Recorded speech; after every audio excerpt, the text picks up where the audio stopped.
또 대저 참선자는 선을 창고하는 사람은 항상 이것을 살펴야 한다. 또한 네 가지 은혜, 부모의 은혜, 이제 국왕의 은혜, 스승의 은혜, 또 이제 스님네들은 이제 시주, 우리 세속 사람들은 우리가 혼자는 못 사니까 이 세상은 그 은혜를 베푼 모든 이들에게 그런 이들에게 말하면 그 네 가지 은혜가 깊고 두터운 줄을 아느냐.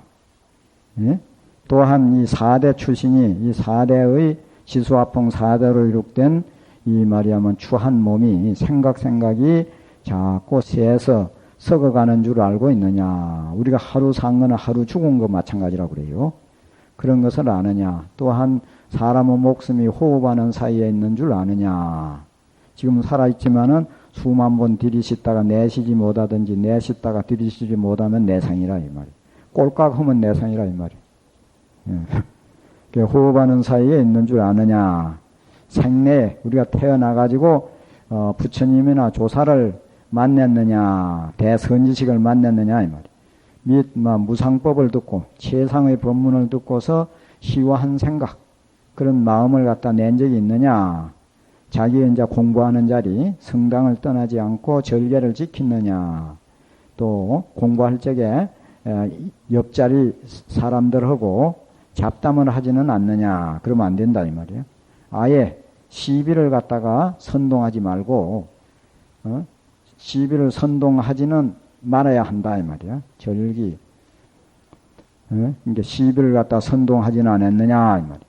하두가 12시. 12시는 1시가 자시 하면은 그 오전 밤 12시에서부터서 새벽 1시까지니까 그게 24시라. 24시간 내에 명명 아주 분명하게 하두를 매하지 않느냐. 남들과 더불어서 이 얘기할 적에도 그 공부가 간단함이 없이 그 되느냐. 보고 듣고 깨닫고 알고 할 때에 일념이 되느냐. 또 자기를 갖다가 반조해가지고 불조를 갖다가 잡았느냐. 자기의 이제 공부를 돌이켜 볼 때 부처와 이제 조사를 갖다 붙잡을만 하느냐. 뭐 보통 이렇게 하는데 자기 자신을 한번 가만히 살펴볼 때 불조를 능가할 수 있는 그렇게 공부가 되었느냐.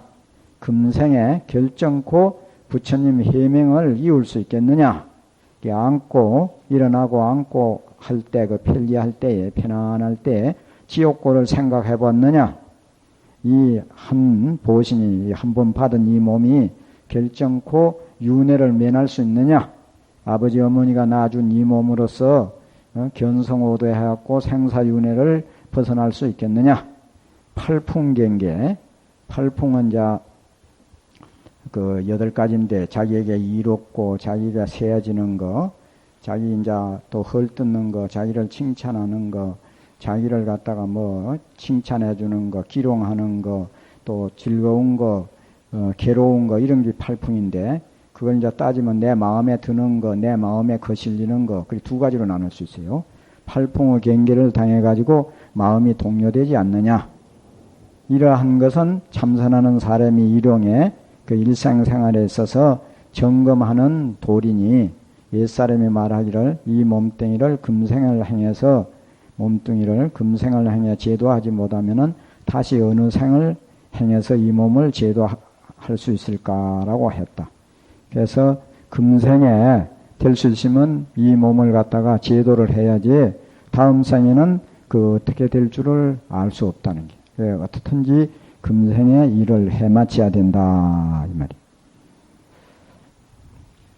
여기 이제 주가 많습니다. 그 사은이라는 것은 부모와 임금님과 또 스승과 시주의 은혜다.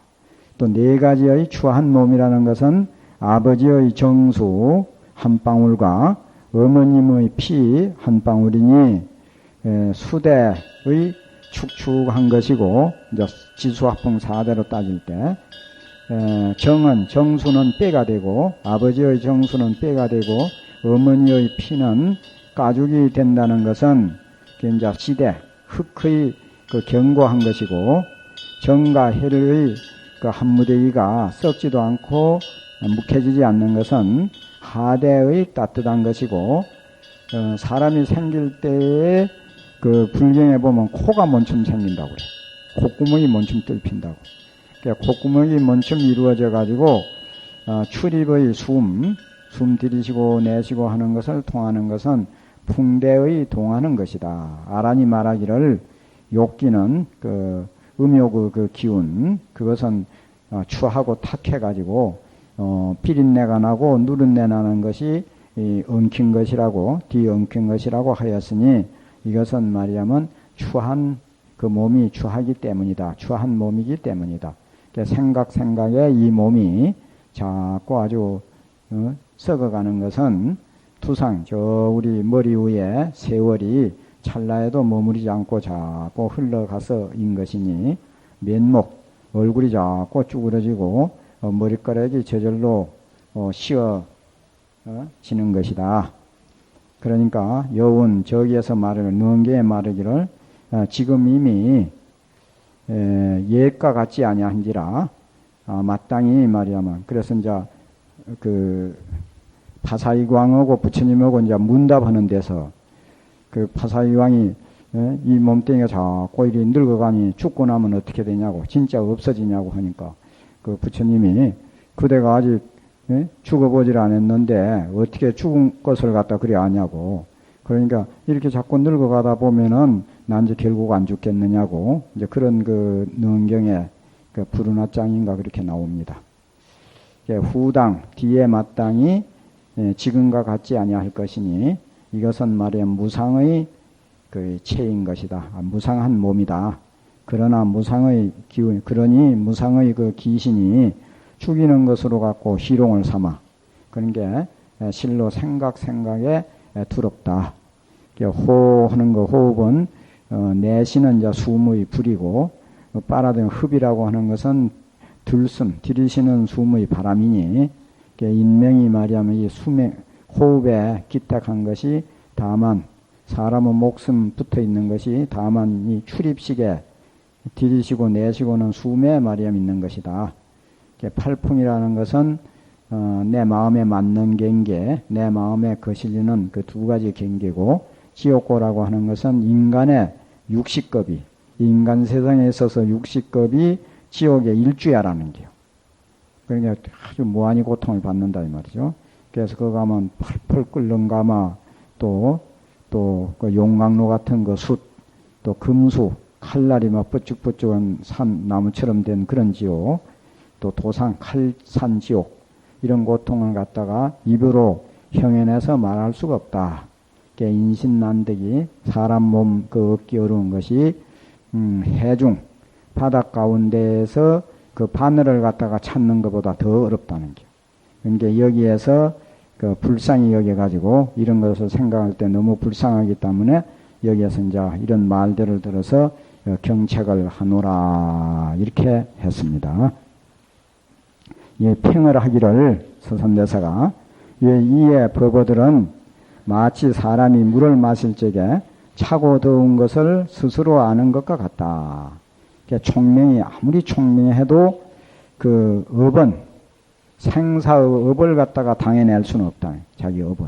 총명 가지고 업을 어떻게 할 수가 없다. 마른 지에는 생사의 괴로운 윤회의 그 받기, 생사 고륜을 갖다가 면할 수 없다.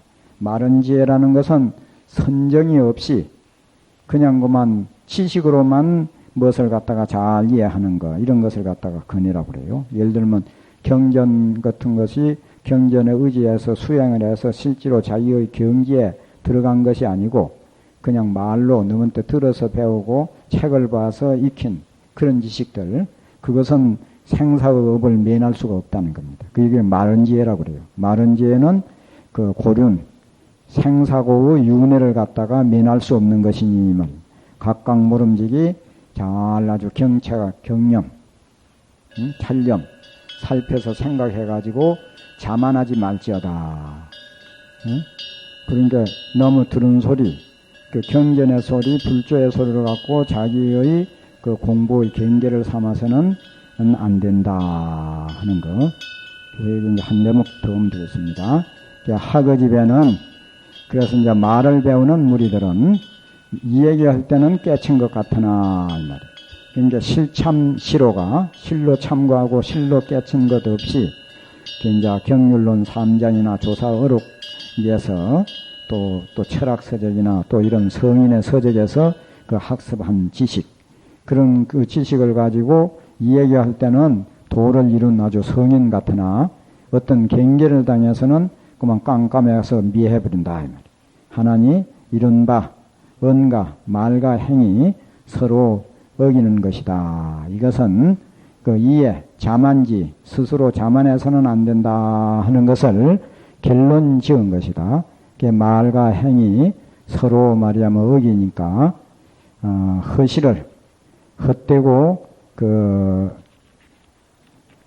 그것인지 참인 것을 갖다가 분별할 수 있다 하는 거.